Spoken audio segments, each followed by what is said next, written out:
Namaste, this is Paramakaruna Devi and the channel for the Jagannatha Vallabha Vedic Research Center. In this session of questions and answers, we are going to discuss about the meaning of the definition God. Thank you, and you can send your questions. There is the email address in the description box, and please subscribe to the channel. Jai Jagannath. Superhuman beings. In my book, Gods or Aliens? ? Because I think that's very important. That's very important. So in that chapter about the difference between God, the Devas, and the Asuras, Yes. I explain what is the meaning of God.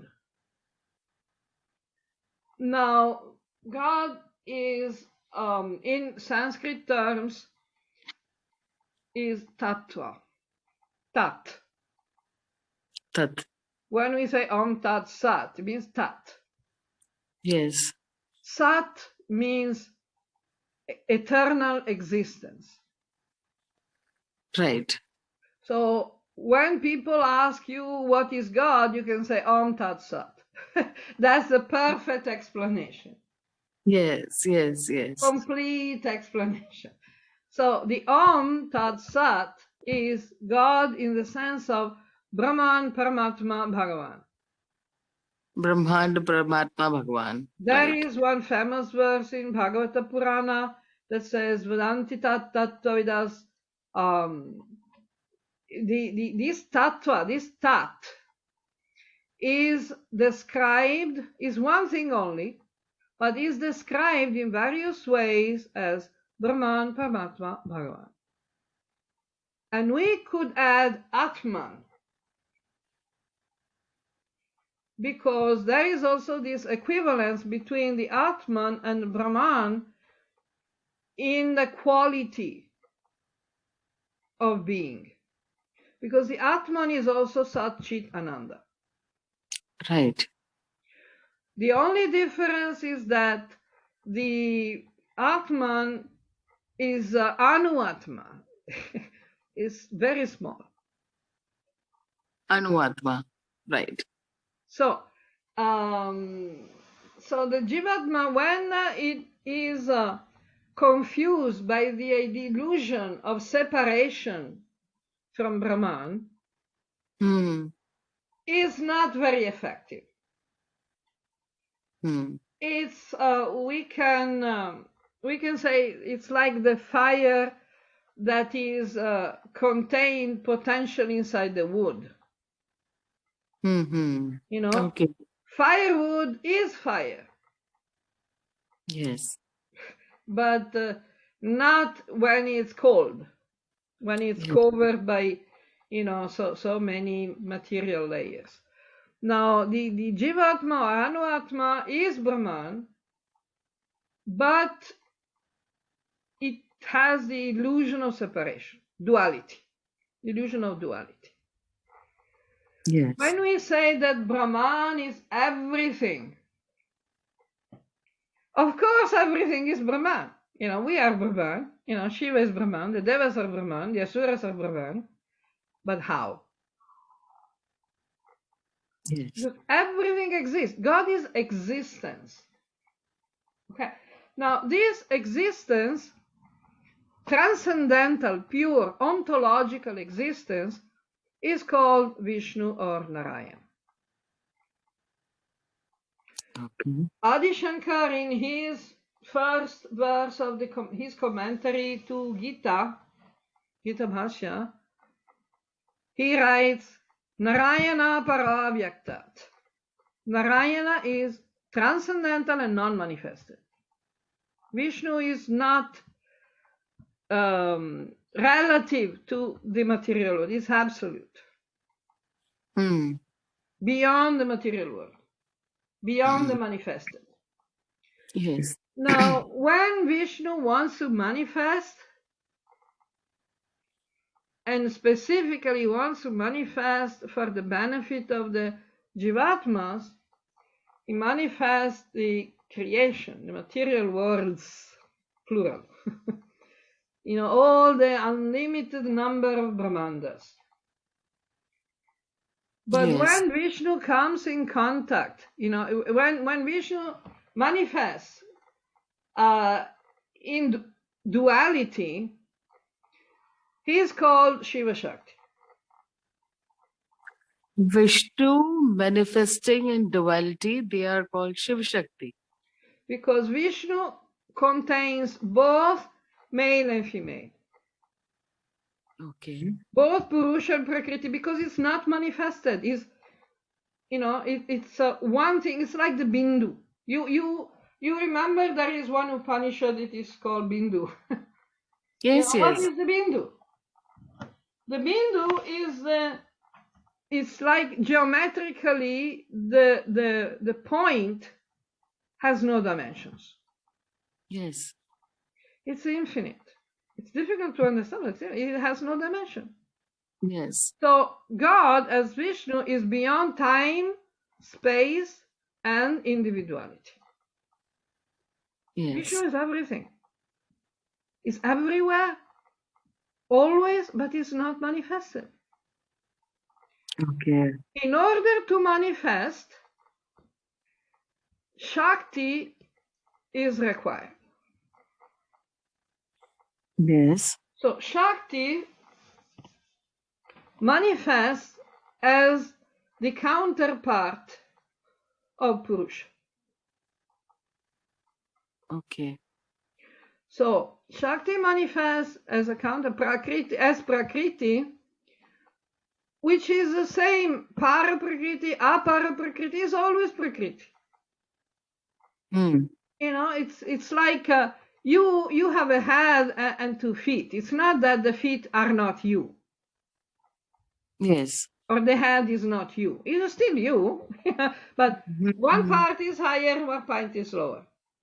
Yes. But it's all relative, because there's no real separation. So Para-Prakriti, Apara-Prakriti is always Shakti. Shakti is implicit in Vishnu, but it's not manifested. Now, Kind of potential energy, you can say. Yeah, well, we can say that. Yeah. Potential in the sense that it already is there. When we speak about potential, we speak about something that is not there yet. Okay. But in this case, it's not exactly potential, because it's already there, complete. In the Upanishads, there is one recurrent verse, the introduction to the Upanishad, Om Purnam Madaha Purnamidam Purnam Udachyate. Purnasya Purnamadaya Purnam Evam Vasichyate. What is the meaning? To material limited intellect, it doesn't make sense. Because it's already complete. How can something that is already complete come from something that is complete and still the origin remains complete? In material terms, it's not possible. So this complete, that is inside the complete, is Shakti. Okay. It's already complete. But it has no limits of time and space. Okay. So it's all in one point of existence that's infinite. Okay. Difficult to understand. We just need to experience it. It's very difficult to explain, to understand, because we are not, our material experience doesn't give us any reference at this point. But anyway, so what happens is that when again, there is no time reference. It's eternal manifestation. It's not that it starts. But Yes. for our mentality, you can say, yeah, when? Okay. When Vishnu wants to manifest, what to say, ekam bahutsyat. He wants to become many. Yes. But he's already many. And how he becomes many? What is the meaning of the archetype of the mother? Mother gives birth, gives the form, gives rupa. Yes. So, Krishna in Gita is saying, Aham bija pradapita. I am the father who gives the seed. And this father is Shiva. Okay. Because when Vishnu manifests in two halves, that is called Shiva Shakti. Shiva is eternal and transcendental, but he is called Shiva only when in the material worlds. Because in the spiritual world is Narayan. Okay. You follow? It's not easy. Yes. It's not easy to understand, especially because most people tend to think about the gods, quotes, gods as, limited personalities that are just more powerful than human beings. So they all have, limitations, but this is not the case. Yes, that is understandable. That is understandable, because when we say avatara, so there is something to come down upon. So they are already high up. They are already high up. That is understood. Yes. Okay. Well, not everybody can understand. We have to check. This is why we need the feedback from people. We need to understand what they actually have in mind. When they're speaking about God, the gods, Shiva, Vishnu, Shakti, Lakshmi, Indra, Agni, all these. This is very interesting, because for me, it's that yes, Narayan we call the transcendental forms, and when they just tend to kind of manifest, they take two forms. I can say Shiva and Shakti, means their energies. You can say. That eternal, kind of precipitates into two, or you can say not two, but duality, you say. Manifest, Two is not the in correct the term. duality. They manifest as a duality, but it, transcending duality means that you understand that the two are one. Yes. It's not that it's like we can say it's like yin yang. Exactly. Yes. It's a cosmic dance. Yeah, it's a cosmic dance. Oh, absolutely. So the problem is that when we say Om or Nada Brahma, when we call, so in that sense, how do we take it? Nada Brahma, Sabda Brahma is the sound. This is the Om. Yes. What we refer to as Om. Om is much more than just these three letters. Yes. It's much more. It's actually a reference. It's a vibration. Now, you know that mantras can be chanted at different levels. Yes.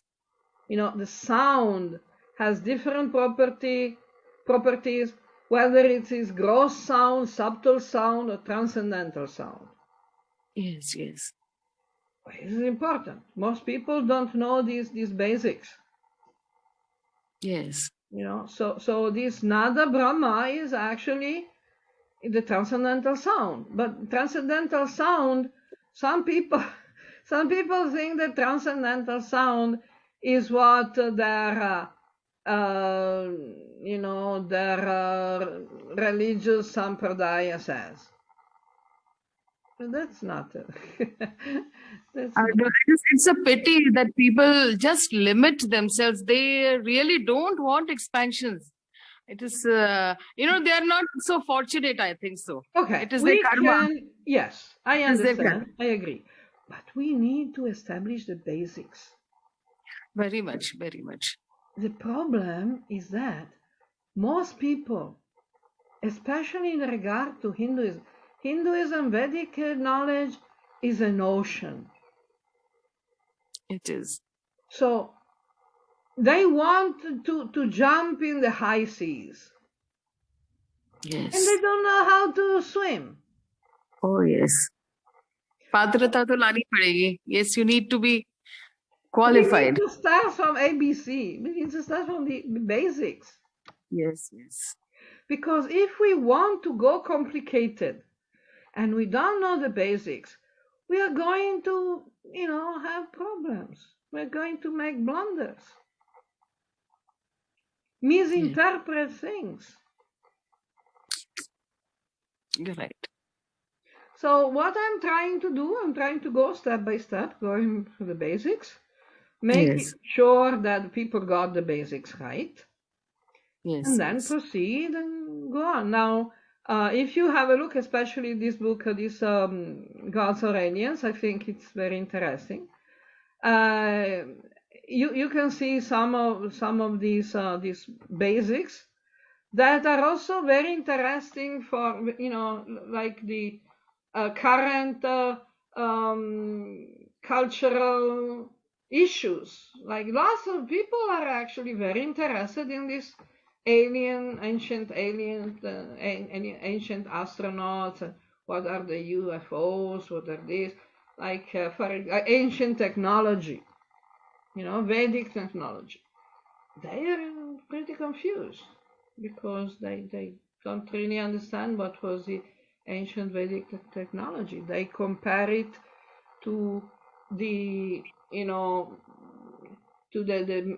mechanical and chemical technology of 50 years ago in the West, and they get wrong ideas. Actually, the approach is very different, actually. So when we talk from that plane, the takeoff from the point is so different that it's really difficult. I mean, that's why we need to get the big picture and find the basic foundation blocks, and then clarify them, put them, in a sequence so people can say, oh, okay, these are the basics. Then we go on and we introduce more and more, and we understand more and more, and we have these questions and answer system by which we can better clarify any previous misconceptions, because there are lots of previous misconceptions. Both in the Western Indology and also among many Indian Hindus. There's lots of misconceptions.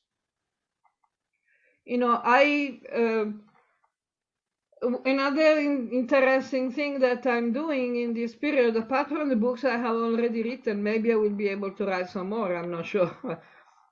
Besides that, and I'm trying to do some of these YouTube videos, I am also active on Quora. I don't know if you heard about the Quora platform. It's a social media platform. Yes, I've heard about it, but I don't use it actually. Yeah. So if you go and see now, I think I've gone beyond the 3 million views. I've been on Quora for 3 years, something like that. Okay. And it's very interesting because people ask questions. Yes. People ask me questions. Usually, I'm not answering all the questions because not all are good. But some of my questions have been, very, very appreciated. Some of my answers have been very appreciated, so they are circulating, and that is reaching people. Yes. And in Mother, my just answers, one more question. That please. we in our culture and in our thought, basically, and even if we study, kind of evolution of Vedas, means we happen to believe also, because maybe we are born here in this country, and that the knowledge dawns actually upon a person. So how far means a reading can help, or and how does that dawn actually? How does it dawn upon a person, the knowledge?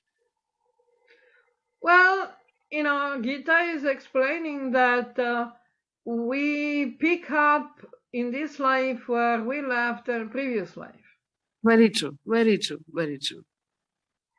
So, doesn't matter if we remember exactly the circumstances, when and where and what exactly, how we learned something. But once we really learn something, it will never go away. Yes, it remains in our chit. Yeah, it remains in the subtle body. And the Yes, subtle body moves from one gross body, from one birth to the next. Yes. This is another thing that I've been doing for about 15, 20 years. I've been helping people recover memories from previous lifetimes and integrate them into the present karmic plan, work plan, mission plan. Because it's like the revision of the textbooks from previous school years. Yes. So how can someone start getting interested in knowledge? Because they were interested before. Yes. And perhaps they left at some point of time. Exactly. And yes. You can usually tell quite easily when a person is considering the big questions of life for the first time in their karmic, journey, because they don't get it. They have problems in actually understanding what you're talking about. Other people immediately get it because they knew it before. Yes. I can understand that, Mother. So perhaps that imprints of knowledge can be, does it lie in our chakra system, the Kundalini? Okay. Yes, actually, they're both on the subtle level. Okay, you heard about the Panchakosha. Yes, definitely. Okay. Right. So we have the Anandamaya that is at the center of the being. Yes, that is above, you can say, the Brahmarandra, this above Sahasrara, you can say. No. It's everywhere. Yes. It doesn't have material. Yes, I can. Yes, I got my point. It doesn't have a size. We can give a size, but it doesn't have a size. It's everywhere. Okay. Then we have the various other koshas. The last one, the grossest one, is the Annamaya kosha, which is a gross material body. But there are 4 other levels of dimensions. Yes. Now, the subtle body is the body of prana, is the body of mana, is the body of jnana or jnana. Yes. So, all these 3 levels of subtle interact with each other. Yes. Now, the chakras are like electric outlets, plugs. Okay. That connect the different dimensions. Okay. So the chakra connects the Anandamaya with the Vijnanamaya, with the Pranamaya, with the Annamaya. Right. Okay. It's an alignment. Okay. So you can plug in and plug out, you know. Now the energy, the Kundalini is, you know what the mitochondria are? Yes, yes. Oh, I've been a very science student, so I know that. fantastic. So the mitochondria, I consider it as the Shakti Cell. inside the cell. Yes, yes. Because it's part of the cell, it's not part of the cell. And it's the energy of the cell, it's a Shakti of the cell. Yes. So the Kundalini is like the mitochondria Shakti of the entire body. Okay. So a cell is like a body. Mm-hmm. It's, we have the jiva in the cell, and there is a subtle body and the gross body of the cell, the membrane, and everything is a living thing. It's a living being. So we are also like a cell. Yes. So the Kundalini is like the mitochondria of our being, which is at the same time something and something else. It's a multi-dimensional existence.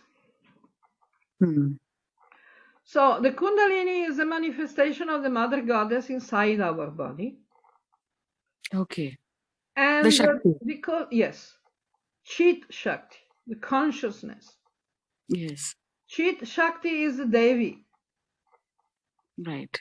Like in Prashantara Malika, one of the verses, Prashantara Malika is a very nice book that I also have translated and commented. It's a booklet, very small, but very good questions, very good, issues. So at some point, Adi Shankar said, who is the Devi? Who is the goddess? Answer, Chit Shakti. Chit Shakti is a Devi, is a Kundalini in our body. In our body, it takes the form of the Kundalini. Now, the Kundalini is the power, the Shakti of consciousness. Usually, in people who are not particularly evolved, it sits in the Muladhara chakra. Yes. When we talk of human beings. So, from the Muladhara chakra, that is the survival instinct. Yes. Okay. It can manifest in the search for pleasure and satisfaction, that is the Manipura chakra. And then go up, in the various, the different chakras have different levels of consciousness, different focus points of consciousness. Right. Where the chakra connects the Anandamaya with the Annamaya through all the different subtle bodies. Okay. Through consciousness. Anandamaya is consciousness. Sachit Ananda, Chit. Yes. Now, the Kundalini is the manifestation of the Devi, Adi Devi, who is helping us to focus our own consciousness, the Jivatma consciousness, and align it with the body, with the gross body. Yes, yes. So we cannot say that the Kundalini is in one place or another. It depends where you focus. So the Shakti can be, the Chit Shakti consciousness can be in any area of the subtle body, of the bodies, because they're koshas, they're all aligned. They're all aligned with by the chakras. Yes. So gradually you can elevate the Kundalini rises up according to their consciousness. Yes. There are mechanical techniques, but it's still meditation techniques that work on the Shakti and on concentration, on prana, on mana, on ananda. You cannot separate them. Yes. Because they compenetrate each other. They are all one unit. Yes, yes. And they continue to be, even when we leave the Annamaya Kosha. And the Annamaya Kosha is just like a shell, the outer shell. Yes. But that doesn't mean that it's all contained within the cell. Actually, the subtle body expands even outside the cell, the shell. Is that clear? I think you're following. Okay, good. Yes. So, when we die, we leave the Annamaya Kosha, and then we travel. Our consciousness goes focusing in different places, different states of existence. But we are still traveling. The Anandamaya Kosha is still traveling within the other koshas. Yes, because it is said that Udana is the final prana which takes the, the prana out of the body. Exactly, but takes the prana body, takes the prana body out of the body, of the gross material Annamaya body. Cool. Right. You understand? So what happens is that at liberation, during the process of liberation, you transform all these subtle bodies into transcendental bodies. Okay. And this is called Siddha Deha. Beg your pardon, ma'am? Siddha Deha. Siddha Deha. Yeah. Okay, yes. Yes, you heard we have about so it. many. Yes. We have so many Siddha Dehas in Kailasha still meditating, we say. Yes. We presume. Exactly. Yes. So what happens is that this is coming from the knowledge of yoga and tantra, the bhakti, which is all one. Okay, lots of people have been meditating, experimenting, verifying, experiencing all these things. They have left a lot of very good information about all this.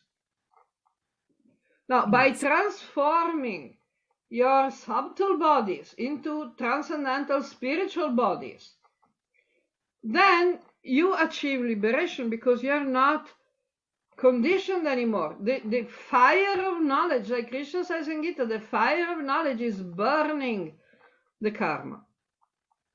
Okay. This subtle body is also called karmashaya. Yes. Because it carries the seeds of the karma. Yes. So when we transform this karmashaya, the entire subtle body, through knowledge, through vijnana, and ananda, spiritual realization. So the karmashaya becomes gradually purified. All the impurities are burned away, reduced to ashes, like Krishna is describing in Gita. Yes. Then what remains is the fire. Yes. Please tell. Yes. The Panchagani also we learn. Yes, exactly. We should not be too literal in in the interpretation of the Shastra. Absolutely. Yes. Otherwise, if we are limited by gross material interpretations, we are not going very far. Very true. And actually, I presume, Mataji, that it has to, kind of annihilate in things, or you can say everything you understand has to have some correlations. Yeah. And only then you can have a complete picture. It kind of just arrives. The big picture. Yes. You see, the jigsaw puzzles have to be sorted, actually. Exactly. This is called enlightenment. Prakash. Darshana. Right. A rishi is someone who actually sees the big picture. So he's a seer. But the point is that when we use the word seer, it's a very bad application of the English word. But English is very, limited language for. No, it's not limited. I mean, of course it's limited. It's more limited if your knowledge of English is limited. Yeah, we have to have the correct. We need to stop using some English expressions, terms, definitions in the wrong way. Yes, definitely. So a seer in the English dictionary is a clairvoyant, someone who has a crystal ball. Oh, okay. That's a seer. Someone who sees the future. It's not. It's not a rishi.